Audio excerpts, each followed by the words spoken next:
दोस्तों एक बार फिर से स्वागत है आपका प्रजापति न्यूज में। गांजा लीगल हो गया है तो किस बात का डर है? गांजे में ऐसा क्या होता है कि मुंह में जाते ही दिमाग की बत्तियां जल जाती हैं, शरीर अलग ही तरीके से काम करने लगता है, ऐसी चीजें दिखने लगती है जो मौजूद ही ना हो।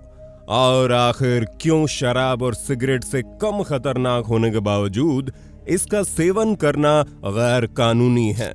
और क्या होगा अगर कानून गांजे के सेवन को लीगल कर दे? दोस्तों, जितने भी आपके गंजेड़ी दोस्त होंगे वो दिन भर में एक शिकायत तो करते ही होंगे कि साला गांजा लीगल हो जाए तो मजा ही आ जाए। लेकिन क्या कभी आपने सोचा है अगर ऐसा हो गया तो क्या होगा? और क्यों अर्थवेद में 5 महान पौधों में गिना जाने वाला गांजा दुनिया भर की ज्यादातर जगहों पर इल्लीगल है? आज मैं यानी आपका दोस्त विशाल प्रजापति आपको इन सभी सवालों के जवाब दूंगा। बस वीडियो छोड़कर कहीं मत जाइएगा। लेकिन हाँ, वीडियो शुरू करने से पहले एक छोटी सी रिक्वेस्ट है। वीडियो के नीचे रेड कलर का सब्सक्राइब बटन दिख रहा होगा, उस पर क्लिक करके सब्सक्राइब कर लें और साइड में बेल आइकॉन भी दिख रहा होगा, उस पर भी क्लिक कर लें ताकि आपको वीडियो मिले सबसे पहले। गांजा जिसके नशे में आने के बाद इंसान अपनी सारी सूझबूझ खो देता है। उसे समझ में नहीं आता कि दिन हो रहा है या रात। न जाने कितनी जिंदगियां गांजे की वजह से बर्बाद हो गई। लेकिन फिर भी दुनिया भर में गांजे को लीगल करने की मांग बढ़ती जा रही है। पर आखिर ऐसा क्यों है? दोस्तों, ये हम आपको बताएं उससे पहले हम आपको गांजे का पूरा इतिहास भूगोल बता देते हैं ताकि आपको कोई कंफ्यूजन ना हो। दोस्तों, गांजा एक ऐसी चीज है जिसे कई सारे नामों से जाना जाता है, जैसे कि मैरिजुआना, वीड, स्टफ, माल, पाउट आदि। लेकिन ये सारे गली मोहल्ले वाले नाम हैं। साइंटिफिक तौर पर इसे कैनबिस कहा जाता है। ये एक पौधा होता है जिसकी कई सारी वैरायटीज होती है, जिसमें से 2 नस्ल बहुत ही ज्यादा फेमस है। एक है कैनबिस सैटिवा और दूसरा है कैनबिस इंडिका।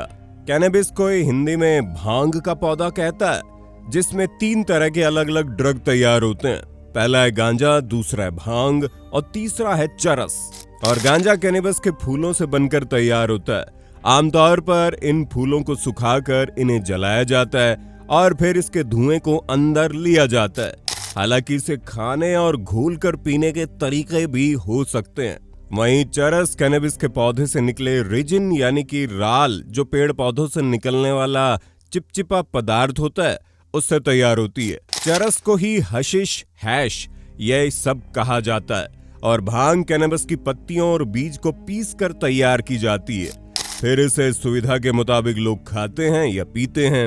और ये तीनों ही गांजा, भांग और चरस साइकोएक्टिव ड्रग्स हैं जो हमारे दिमाग पर असर डालते हैं, या फिर आम भाषा में कह लीजिए हमें हाई कर देते हैं। पर जब कोई हाई होता है तो उसके शरीर में क्या होता है, उसे जानने के लिए थोड़ा सा विज्ञान की तरफ रुख करना पड़ेगा। क्योंकि कैनबिस के पौधे में 150 प्रकार के अलग अलग केमिकल्स पाए जाते हैं, जिसमें से 2 सबसे खास है, THC और CBD। अब दोस्तों, गांजा, भांग या चरस से जो नशा होता है वो THC के कारण होता है। जितना ज्यादा ये केमिकल होगा उतना ज्यादा नशा चढ़ता है। जबकि CBD एक ऐसा केमिकल है जिससे नशा नहीं होता बल्कि अच्छी तरह से काम करता है। ये THC के साइकोएक्टिव इफेक्ट्स को कम करता है। यहाँ तक कि CBD कई बार एंजाइटी जैसी समस्या में भी मददगार होता है। यानी कि अच्छा केमिकल है। इन दोनों की मात्रा ये डिसाइड करती है कि कोई कैसे हाई होगा, किस किस तरह का नशा चढ़ेगा। खासतौर पर THC की मात्रा से पता चलता है कि नशा किस तरह का है। एक सवाल ये भी खड़ा होता है, ये हमें हाई कैसे करते हैं? तो दोस्तों, सिंपल सी चीज है, हम जो कुछ भी सोचते समझते हैं ये हमारे दिमाग के जरिए होता है। और हमारा दिमाग ये सब कुछ न्यूरॉन्स के जरिए करता है। न्यूरॉन्स यानी कि वो डाकिये जिनके जरिए दिमाग किसी भी मैसेज को सेंड या फिर रिसीव करता है। यानी कि दिमाग तक कोई भी इंफॉर्मेशन अगर जानी है तो वो न्यूरॉन्स के जरिए ही जानी है। अब ये केमिकल्स इन्हीं न्यूरॉन्स के साथ खेल करते हैं। न्यूरॉन्स में कैनिबिनॉइड रिसेप्टर्स होते हैं और उन्हीं रिसेप्टर्स में कैनिबिलाइट जाकर फिट हो जाते हैं और जब इन्हीं रिसेप्टर्स में से THC जाकर फिट हो जाता है तो ये दिमाग में हेराफेरी शुरू कर देता है। वैसे दोस्तों, इस तरह के केमिकल्स हमारी बॉडी के अंदर भी बने होते हैं। हमारा दिमाग, हमारे शरीर के अंदर एक एंडेमाइड नाम का केमिकल बनता है और कई बार दौड़ने, एक्सरसाइज करने के बाद जब हमें अच्छा महसूस होता है, हमें आनंद आता है, तो हमें ऐसा लगता है कि हम तो दुनिया जीत लेंगे। इस तरह की सिचुएशन को रनर्स हाई कहते हैं और ऐसा हमें एंडेमाइड के कारण लगता है, जो हमारी बॉडी खुद ही बनाती है। यानी कि हमें अच्छा महसूस करने वाले केमिकल्स हमारी बॉडी में पहले से ही होते हैं, लेकिन उन्हें एक्टिव करने के लिए हमें दौड़ने भागने जैसी मेहनत करनी पड़ती है। पर भला मेहनत कौन करना चाहता है?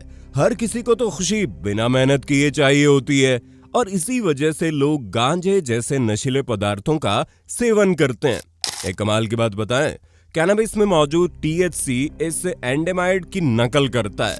जब कोई गांजा फूंकता है तो उसके खून से होते हुए ये दिमाग में पहुंच जाता है। दिमाग के जिन हिस्सों में कैनेबिनॉइड रिसेप्टर की मात्रा ज्यादा होती है, वहां पर असर ज्यादा होता है, जैसे कि हिपोकैम्पस, सेरेबेलम और बेसल गेंगलिया। अब यहाँ पर ज्यादा असर होता है, इसलिए इनसे जुड़े जो हमारे ब्रेन के फंक्शंस हैं वो प्रभावित हो जाते हैं, जैसे कि शॉर्ट टर्म मेमोरी को, कोऑर्डिनेशन, लर्निंग, प्रॉब्लम सॉल्विंग। हालांकि लोगों को प्लेजर भी महसूस होता है, यानी कि मजा आता है, समय की सूझबूझ भी नहीं रहती। ये सभी इफेक्ट हर किसी के लिए अलग अलग हो सकते हैं, पर ये इफेक्ट शॉर्ट टर्म होते हैं, क्योंकि गांजा पीने के लॉन्ग टर्म इफेक्ट भी होते हैं, जो बहुत ही ज्यादा खतरनाक है। वैसे तो इसके नुकसान को लेकर बहुत लिमिटेड रिसर्च अवेलेबल है, लेकिन हाँ, ये अलग अलग लोगों पर अलग अलग तरीके से असर करता है। पर जो लोग कम उम्र में गांजे का सेवन करते हैं ना, उनका दिमाग बहुत ही बुरे तरीके से प्रभावित होता है। कई सारी रिसर्च में पाया गया है कि कम उम्र में गांजे का सेवन करने वाले लोगों की कॉग्निटिव एबिलिटी पर बुरा असर पड़ता है और उनके सोचने, समझने और ज्ञान हासिल करने की क्षमता काफी प्रभावित हो जाती है। हालांकि अमेरिका की एक रिसर्च में साफ बताया गया है कि गांजे का सेवन उन लोगों के लिए खतरनाक साबित हो सकता है जिन्हें सांस की समस्या है, या फिर जो महिलाएं प्रेग्नेंट होती है और जिनके अंदर मेंटल हेल्थ डिसऑर्डर होने का रिस्क है, यानी कि मानसिक बीमारी होने की संभावना। उन्हें भी गांजा बुरे तरीके से इफेक्ट करता है और अगर ज्यादा इसका सेवन किया जाए तो ये एडिक्टिव हो जाता है। दोस्तों, गांजा पीने के नुकसान तो आपको पता चल गए, अब जरा इसके फायदे पर भी नजर डाल लो, क्योंकि मेडिकल साइंस के मुताबिक क्रोनिक पेन, नौजिया के साथ साथ उल्टी आना जैसी कई दिक्कतों में इसके मेडिकल बेनिफिट्स के पुख्ता प्रमाण देखे गए हैं। दूसरी बीमारियों में इसके बेनिफिट्स बताए जाते हैं, पर अभी उन पर इतनी खास रिसर्च नहीं हुई। अब जरा इसके लीगलाइजेशन पर बात कर लेते हैं, क्योंकि पिछले कुछ समय से इसको लीगल करने की बहस तेज हो गई है। आपको बता दे, दिल्ली और मुंबई गांजा पीने के मामले में दुनिया के टॉप 10 शहरों में आते हैं, यानी कि बैन होने के बावजूद भी गांजा बिक रहा है और इसका धड़ल्ले से सेवन भी हो रहा है। हालांकि इसके लीगल होने से नुकसान ये है कि लोग किस तरह के गांजे का सेवन कर रहे हैं ये नहीं पता, क्योंकि बाजार में नकली गांजा भी मिलता है जो नुकसान करता है। इन्हीं सब के चलते कहना है जब गांजा सिगरेट और शराब से कम एडिक्टिव है, क्योंकि अभी तक तो कोई ऐसी खबर नहीं आई कि गांजे के ओवरडोज से कोई मर गया हो। दुनिया भर के कई देशों में इसे लीगल मान लिया गया है, तो फिर भारत ही क्यों पीछे है? असल में दोस्तों, अगर गांजा लीगल हो गया तो समस्या बढ़ जाएगी। सिगरेट और अल्कोहल पर सरकार को अच्छा खासा टैक्स मिलता है, वो मिलना बंद हो जाएगा, इसलिए अभी इस पर कोई एक्शन नहीं लिया गया। वैसे आपको क्या लगता है, गांजे को लीगल हो जाना चाहिए या फिर नहीं? अपना जवाब कमेंट में देना और चैनल को सब्सक्राइब करना ना भूलना। हाँ, हम फिर मिलेंगे नई वीडियो में, तब तक के लिए जय हिंद, जय भारत। दोस्तों, आपकी स्क्रीन पे 2 और वीडियोस दिख रही हैं, जिसे देखने के लिए आप इस स्क्रीन पर क्लिक करें। दोनों देखिएगा, बहुत अच्छी वीडियो बनी है।